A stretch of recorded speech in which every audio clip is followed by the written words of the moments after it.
जैन साहब बताएं सर आज का स्टॉक। बिल्कुल, आज नया स्टॉक लाया हूं अनिल जी पूरा, क्योंकि आपने लास्ट वीक मुझे पूछ के थोड़ा सा और वो कर दिया, एक्साइट कर दिया कि क्रिएटिविटी पूरी जारी रहनी चाहिए और यस नए नए स्टॉक्स आते रहने चाहिए। यस। तो आज मैं जो स्टॉक लाया वो है Alicon cast alloys limited. Alicon cast alloys limited का पहले मैं टारगेट दे दूं, ये ऊपर के लेवल 1150 से करेक्ट होके अभी जिन लेवल्स पे है वहां पे अट्रैक्टिव हो गया है, टेक्निकली भी बढ़िया है, 200 डेमा और ये सब के आसपास है। तो इसलिए 970 990 के टारगेट के लिए इस स्टॉक को लिया जा सकता है। अब ये कंपनी के बारे में मैं बैकग्राउंड बताता हूं।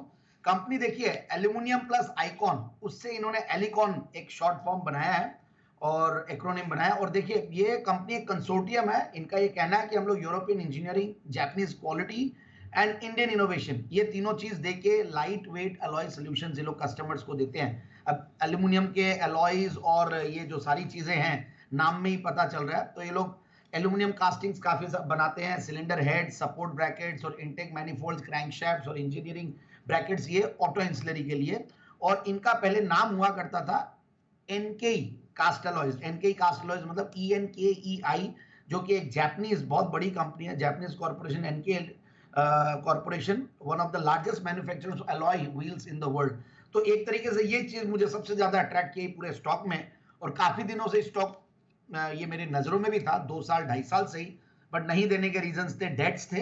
डेट्स को धीरे धीरे रिड्यूस भी किया, अब एक नॉर्मल लेवल्स पे है, क्योंकि पहले डेट्स वाली कंपनियों से थोड़ा डर लगता था। अब जिस तरीके से कैपेक्स साइकिल चल रहा है और जो ग्रोथ आ रही है इकोनॉमी में, तो अब कहीं ना कहीं ये चीज अब एक्सेप्टेबल है कि आप 0.5 0.6 तक के डेट इक्विटी रेशियोज में काम किया जा सकता है। तो one of the largest aluminium foundries है इंडिया की, वन ऑफ द लीडर्स है लो प्रेशर डाई कास्टिंग और ग्रेविटी डाई कास्टिंग में।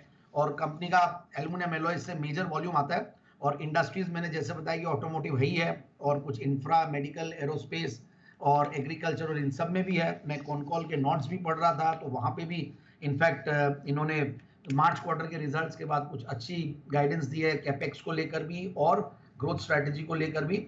और सबसे बढ़िया बात यह है कि नए ऑर्डर्स और पाइपलाइन भी बढ़िया है, 1700 करोड़ तक के इनके नए ऑर्डर्स भी है। सो दैट इज अगर 7800 करोड़ तक की ऑर्डर बुक ओवरऑल नेक्स्ट 7 साल तक के लिए है, तो इसलिए विजिबिलिटी भी बहुत बढ़िया है। अब मैं आता हूं फंडामेंटल्स पे। तो देखिए 44-45% की ग्रोथ रही है पिछले 3 साल में प्रॉफिट की, और 14-15% के लगभग सेल्स की क्या कर रही है। और मैं क्वार्टरली रिजल्ट्स देख रहा था, तो मार्च के क्वार्टर थोड़े हल्के थे, हल्के मतलब वैसे हल्के नहीं थे, बट अगर आप मार्च क्वार्टर 2022 से अगर मार्च 23 को कंपेयर करें तो वैसे हल्के थे। सो ओवरऑल इसलिए एक ऊपर के लेवल से थोड़ा सा करेक्शन हमें देखने को मिला। So that was one favourable point कि आपको करेक्शन जब मिलता है और थोड़ा सा अगर कोई हल्का रिजल्ट आता है तो उस टाइम पे इनको एंट्री लेना जरूरी होता है। और ओवरऑल एक इक्विटी, छोटी इक्विटी है, 8 करोड़ की इक्विटी है, 5 रुपए का फेस वैल्यू है, और रिजर्व्स भी ठीक ठाक है। बोरोइंग्स को कम किया जैसे मैंने बताया, और DIIs और FIIs, in fact axis mutual fund ने करीब 6.25% के लगभग होल्ड कर रखा है, और भी दूसरे हैं म्यूचुअल फंड्स, और ओवरऑल 9% के लगभग FIIs DIIs की है। और पब्लिक शेयर होल्डिंग में एनकेई कॉर्पोरेशन, जो मैं बता रहा था अभी, 14% के लगभग। तो इस तरीके से स्ट्रॉन्ग हैंड्स में शेयर है, और मेरे हिसाब से इन लेवल्स पे स्टॉक को लिया जा सकता है 990। और रेटिंग्स भी देख रहा था मैं, क्रेडिट रेटिंग्स, जो कि बहुत इंपॉर्टेंट हो जाता है। कई बार अननोन नेम्स आते हैं, तो क्रेडिट रेटिंग्स और बैकग्राउंड देखते हैं तो बढ़िया लगता है। तो मुझे लगता है कि मार्जिन एक्सपेंशन और ये सब पे भी कंपनी फोकस कर रही है, रेटिंग्स भी बढ़िया है, तो बिल्कुल ये अचीव हो सकता है टारगेट्स 970 990। ओके, एलिकन कास्ट अलॉय ये है वो स्टॉक जो 970 से 990 के टारगेट के लिए खरीदारी करने की राय जैन साहब की तरफ से आज ये जेम स्टॉक पहली बार लिस्ट में शामिल होता हुआ। धन्यवाद जैन साहब ये स्टॉक बताने के लिए हमारे दर्शकों को। आइए